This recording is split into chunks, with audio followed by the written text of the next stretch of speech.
Puttu. Puttu. Some people call it Puttu, some people call it Pittu.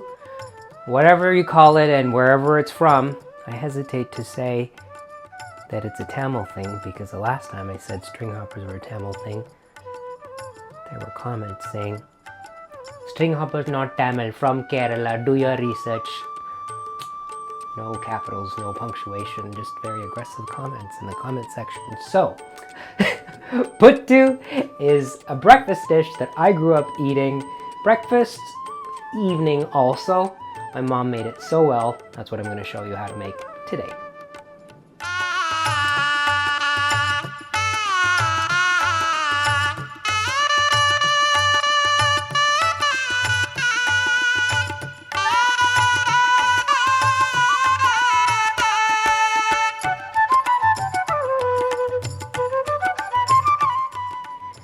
When I lived in Munich in 2009 and 2010, I craved the food that I grew up eating. I craved the food that my parents made, and I didn't know where to get it in Munich. But I was willing to make it myself. And there was one day where I was just determined. I said, I'm going to find a place to buy Sri Lankan Indian groceries. I don't know how I'm going to do it. But I was in a department store that morning, and I had set this as my goal for the rest of the week.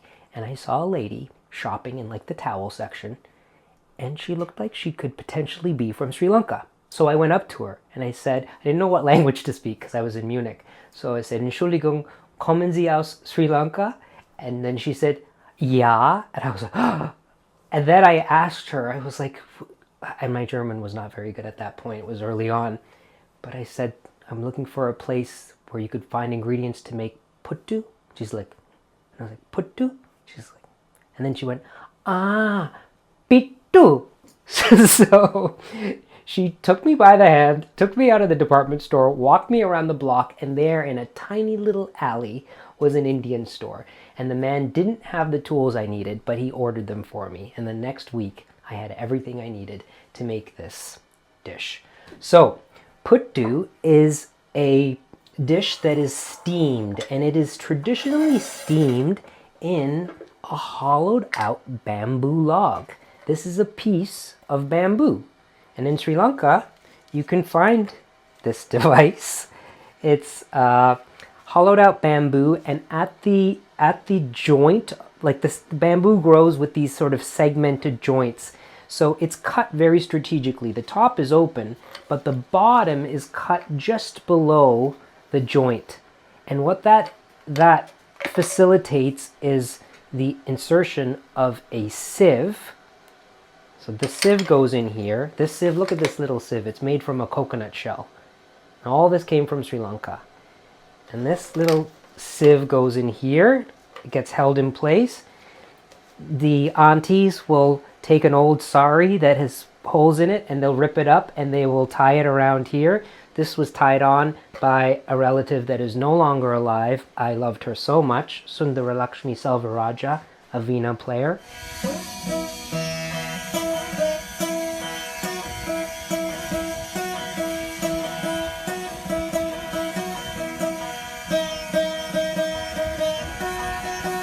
And this was her old sari.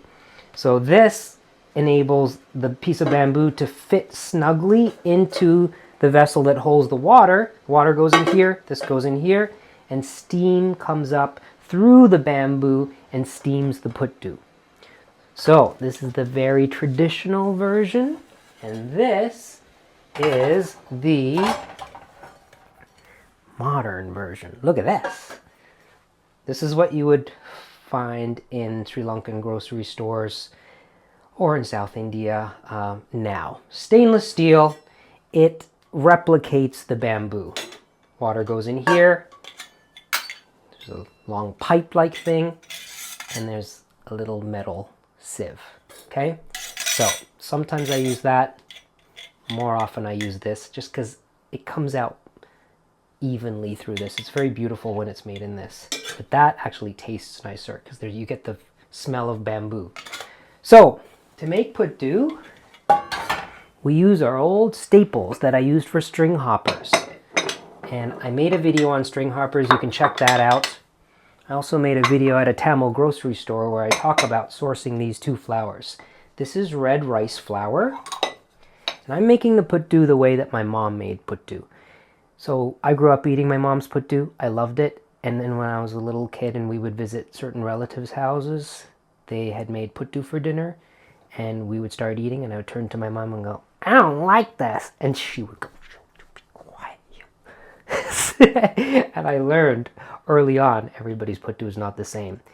Many people make puttu and it's heavy and like rocks. But I'm going to show you how to make nice, light, fluffy puttu like my mom made. So red rice flour, kind of 2/3 red rice flour to 1/3 steamed wheat flour. This is not easy to find. It's steamed, cooled, pounded, and sieved. And this is actually white wheat flour. So if you don't add this, it would be gluten-free. But my mom always mixed the two together. And this is what helps make it light and fluffy. And then a bit of salt.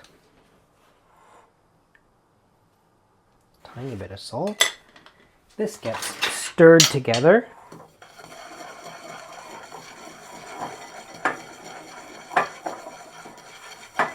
I have some water that just came off the stove. It was boiling, and it needs to be really hot water. This gets added to this mix, and it's kind of important that it comes out in a narrow stream, because you add sort of a trickle of water, and then I stir. Add more water, and then I stir. And puttu is made up of little pebbles of dough, tiny pebbles of the dough. So this part is crucial. How much water to the flour mix? I don't measure anything, so I can't tell you, but I know from looking at it. Now, at this point, I deviate from the traditional way of making puttu. What is normally done is this dough is chopped up by an inverted cup. Like an overturned stainless steel cup would go in and break the dough up into little pebbles. And they would add actually more water before that was done.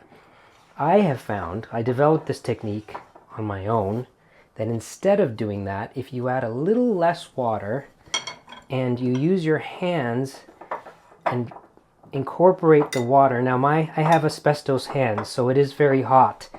You might not be able to do this, but what I do is I sort of work it into the flour mix so that it's like the course meal that you would be making for pastry. And this needs just slightly more water, just a tiny bit more water. That much. Okay. There came a point when my mom I would be visiting her, or she would be visiting me, and I would make the puttu, and she would say, it's really nice. So I had my mom's approval. There. You see how it looks like little pebbles? It's not sticking together. Like if I squeezed it together, it would stick together, but I don't want to do that. It's at the perfect consistency now. It's not floury, it's not dry, but it's not so wet that I can't crumble it up into these very fine pebbles. So this is what is not easy to do the first few times. I say these are instructional videos. They're meant to be more insight into what I do in here. And I do hope they inspire you to maybe make these things or try them at home. The wonderful thing about YouTube is there are lots of videos. So I would suggest that if you're very intrigued by what you see here, watch other videos as well. Watch many. Pittu, Puttu. There. Okay, that looks great. Now we're ready to steam this. To set the steamer up, I have my hot water. I'm going to pour some of this into the water compartment and put this on the stove.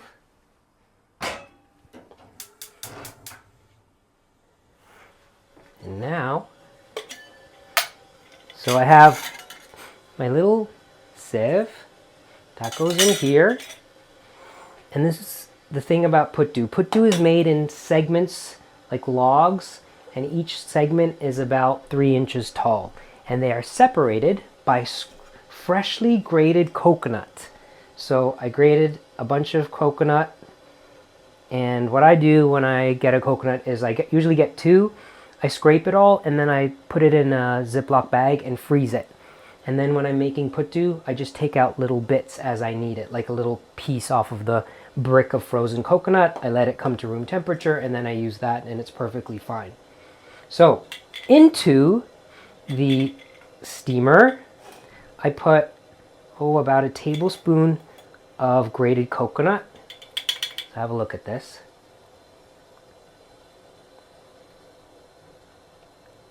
Okay, grated coconut.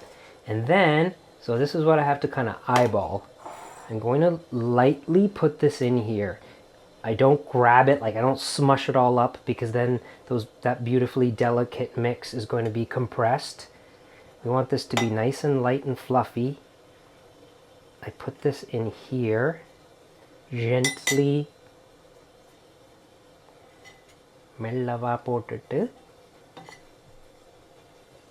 Shake it around so that the top is even. Okay, and then now another tablespoon of fresh coconut.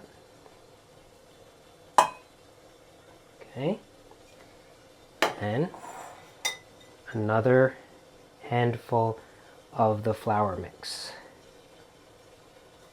So this is roasted red rice flour, ground, mixed with steamed wheat flour. Okay, that's good. So I have 2 segments in here, and this gets topped with more fresh coconut. And then the lid goes on, which has little holes, and this goes on to the steamer. Okay, now steam's coming up through here and going through the sieve, and nothing's coming out of these holes right now. But this will be, I will know that this has been steamed sufficiently and it's done cooking when steam comes out of these holes. And that will take about 5 minutes. Now, there are many things that you can serve the Puttu with. Chicken curry, there's a video about how to make chicken curry on my channel. Fish curry, fried fish, coconut sambal. It's the Puttu is like the rice or the starch part of the meal, and any kind of gravy or curry is delicious with it. Seafood, like shrimp curry. Seafood and Puttu go so well together. I love to eat Puttu in the morning. This is one of my regular breakfast dishes, especially if I'm really hungry. And I love Puttu just with a fried egg, or an omelet, really. Like a beautifully soft, fluffy omelet and a little bit of lime pickle. So as the Puttu's steaming, I'm just going to get my pan ready to fry up an omelet. And I like to fry my omelet in butter. Where's my lime pickle? I have some homemade lime pickle in here. Oh, at the very back.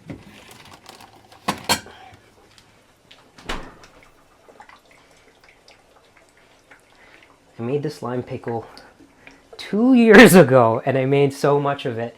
It was so hard to make because you have to actually put the limes out in the sun to dry in the summertime. But if it's humid at all, the limes can all get moldy. And so I was so careful. If it was humid, I would bring it in. And if it rains at all, if even there's a bit of rain that gets on the lime, they will turn moldy.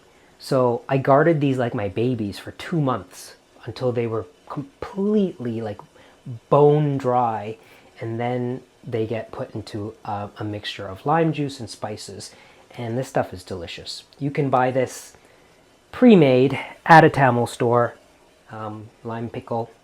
I would suggest buying some and trying it out. It's a very distinct flavor. If you're not used to the flavor, you may hate it. Many people that grow up eating it or are forced to eat it as kids in Tamil households, they don't like it. I love it. So this is my routine. So you can see the steam there coming out of the top. That means the puttu's done. So now, this is how I would actually extract the puttu. I turn the fire down so that the steam is not as intense. Take this off, and I use just a narrow rolling pin, and I push on the sieve. That's how it comes out. Okay, and now I'm just going to prep the next one. I've gotten so used to making this quickly that if I'm craving puttu in the morning and I don't have a lot of time, I can make this and enjoy it before I have to ride my bike all over the city.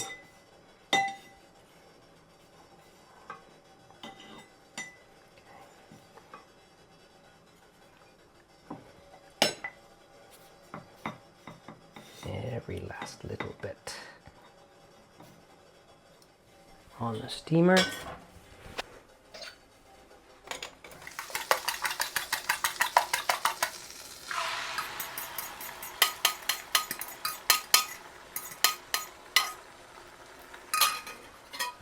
Cold water, cold water. Anything that comes in contact with egg, if you're taking it over to the sink, if you put hot water, even warm water on it, you're cooking the egg to the utensils and the bowl. And it just makes it that much harder to get the egg off. So turn the cold water on before the thing comes in contact with the egg. Little tip. Salt. Never mix the salt into the eggs before it goes into the pan because it changes the consistency of the egg. Look at that. When you have a nicely seasoned cast iron pan, it does function like a non-stick. Needs a little more cooking time.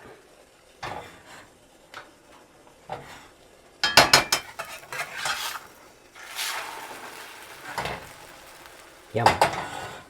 Take this off and plate it right onto my plate. So, there's that there.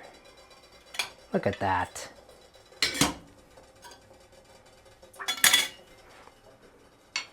So pretty. And then, my nice omelet's done. So, perfect. Go in there.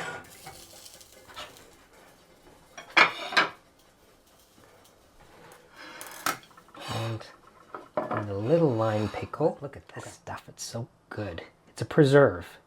So a little bit of lime pickle on the side. Now, I'm going to show you. So traditionally we eat this with our hands.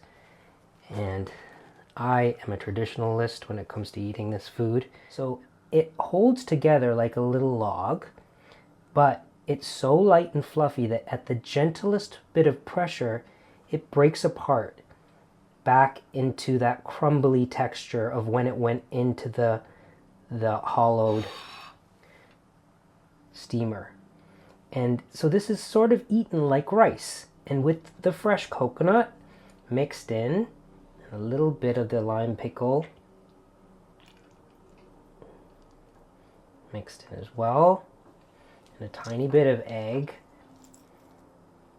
This is